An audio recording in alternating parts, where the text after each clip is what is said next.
All right, so this video is going to be short and sweet. It's talking about LeChatelier's principle, which is basically looking at a system that is at equilibrium. What happens when some sort of change is imposed on that system? If that change influences the reactants and products that are making up that system, the equilibrium will shift to reduce that change, to reestablish equilibrium. So some effects of changes that can impact your chemical system. Changing in concentration.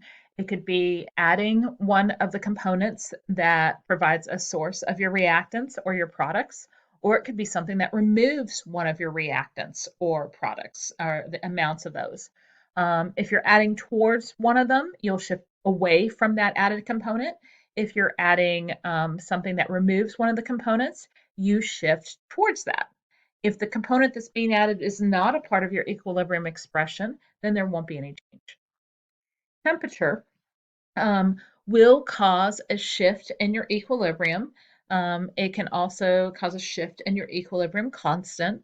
It acts just like energy would if you were writing it as part of a chemical change.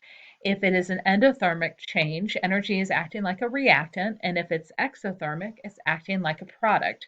So if you increase the temperature in an endothermic reaction, your equilibrium will shift towards the products. And if you are adding a product, or sorry, adding heat and it's an exothermic reaction, it would shift back towards the reactants. And it would be the opposite if you're reducing the temperature. Pressure is going to be a little bit different. Sometimes you might add an inert gas that is not a part of your chemical system, and it would have no effect. And if you have equal amounts of moles of gases on both sides of your chemical reaction, you wouldn't see any effect either due to an increase or decrease in your pressure, which is typically caused by changing your volume. However, if you do have a chemical reaction that has a different number of moles of gases, and you decrease the volume, which would result in an increase in your pressure, you're going to shift the equilibrium towards the side with a fewer amount of gaseous moles, since you now have less space for them to occupy. If you have a decrease in your pressure, you have an increase in your volume, and you have a different amount of gaseous moles between the two reactants, between the reactants and the products, your equilibrium will shift towards the side with the greater number of moles. And so we'll look at a few of those on the next slide. So you have this decomposition reaction for sulfur trioxide. It's producing sulfur dioxide and oxygen.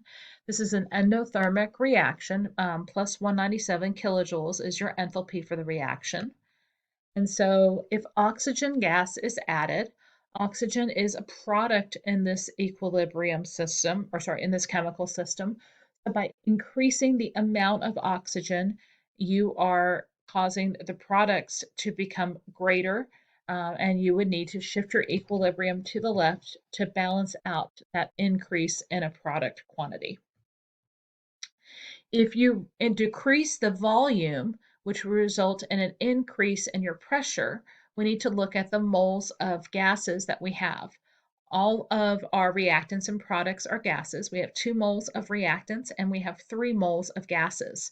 So if we're reducing the volume, we want to shift our equilibrium towards the side with a fewer amount of moles since we have less space, and that would be SO3, so that would be towards the reactants. If we add argon gas, argon is an inert noble gas. It has no effect on this equilibrium reaction, so therefore, or this chemical reaction, so there would be no shift in the equilibrium.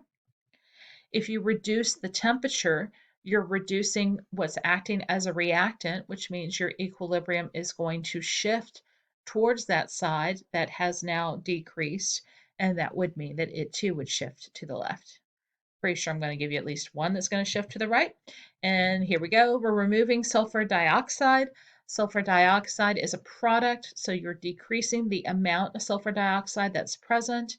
So to reestablish equilibrium, your equation would, or your equilibrium system would have to shift to the right.